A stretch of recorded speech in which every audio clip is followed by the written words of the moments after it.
আমার মতো আর কে আছো যারা কচুরলতি খেতে খুব ভালোবাসো? আমার তো যতবার বাড়িতে আসবো একবার করে মায়ের হাতের কচুরলতি খেতেই হবে। কচুরলতি আসলে কচু গাছের পেটিওল। এটি দক্ষিণ এশিয়ার অন্যতম জনপ্রিয় একটি সবজি এবং বাংলার রান্নাঘরে বহু শতাব্দী ধরে এর ব্যবহার হয়ে এসেছে। এটা সাধারণত চিংড়ি মাছ, নারকেল এবং সর্ষে দিয়ে রান্না করলে খেতে হয় অসাধারণ।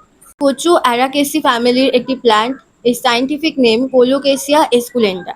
এটি একটি বহু বর্ষজীবী উদ্ভিদ। এর পাতার নিচের অংশে ও ডাঁটায় ক্যালসিয়াম অক্সালেট ক্রিস্টাল থাকে, তাই ভালোভাবে রান্না করা অবশ্যই জরুরি, না হলে কিডনি স্টোন অথবা গলস্টোন হওয়ার চান্সেস অনেক বেশি থাকে। কচু মূলত উষ্ণ ও আর্দ্র জলবায়ুর উদ্ভিদ, তাই বর্ষাকালে এর উৎপাদন সবচেয়ে বেশি হয়।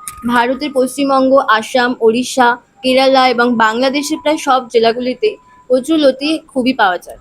চলুন এবার জেনে নিই কচুর নিউট্রিশনাল বেনিফিট।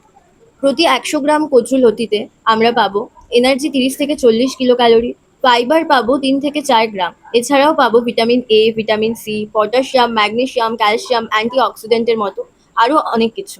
কচুরলতিতে খুব বেশি পরিমাণে ফাইবার থাকায় এটা কনস্টিপেশন কমায় এবং জিআই ট্র্যাক্টের স্বাভাবিক কর্মক্ষমতা বজায় রাখে। প্রচুর পরিমাণে ভিটামিন সি থাকায় এটা রোগ প্রতিরোধ ক্ষমতা ইমপ্রুভ করে। এছাড়াও হার্ট হেলথকে ভালো রাখে, কারণ এতে থাকে প্রচুর পরিমাণে পটাশিয়াম, যা রক্তচাপ নিয়ন্ত্রণে গুরুত্বপূর্ণ ভূমিকা পালন করে।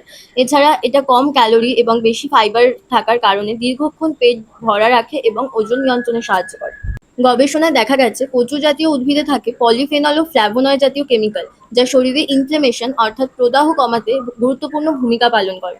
তবে এটি কোনো রোগের ওষুধ নয়, বরং একটি পুষ্টিকর খাদ্য। যদি আমরা সাপ্লিমেন্টারি খাবারগুলোকে খুব বেশি প্রায়োরিটি দিই, তখন আমাদের মেডিসিনাল সাপ্লিমেন্টের প্রয়োজন কম পড়ে। অনেক সময় কচুরলতিতে গলা ধরে অর্থাৎ গলায় চুলকানি হয়, কারণ কচুরলতিতে প্রচুর পরিমাণে ক্যালসিয়াম অক্সালেট থাকে। তাই তাই গলা ধরা কমানোর জন্য আমাদের রান্না করার আগে ভালোভাবে ধুয়ে নিতে হবে, ছোট ছোট টুকরো করে কেটে নিতে হবে, সামান্য লবণ বা তেঁতুল দিয়ে সেদ্ধ করতে হবে।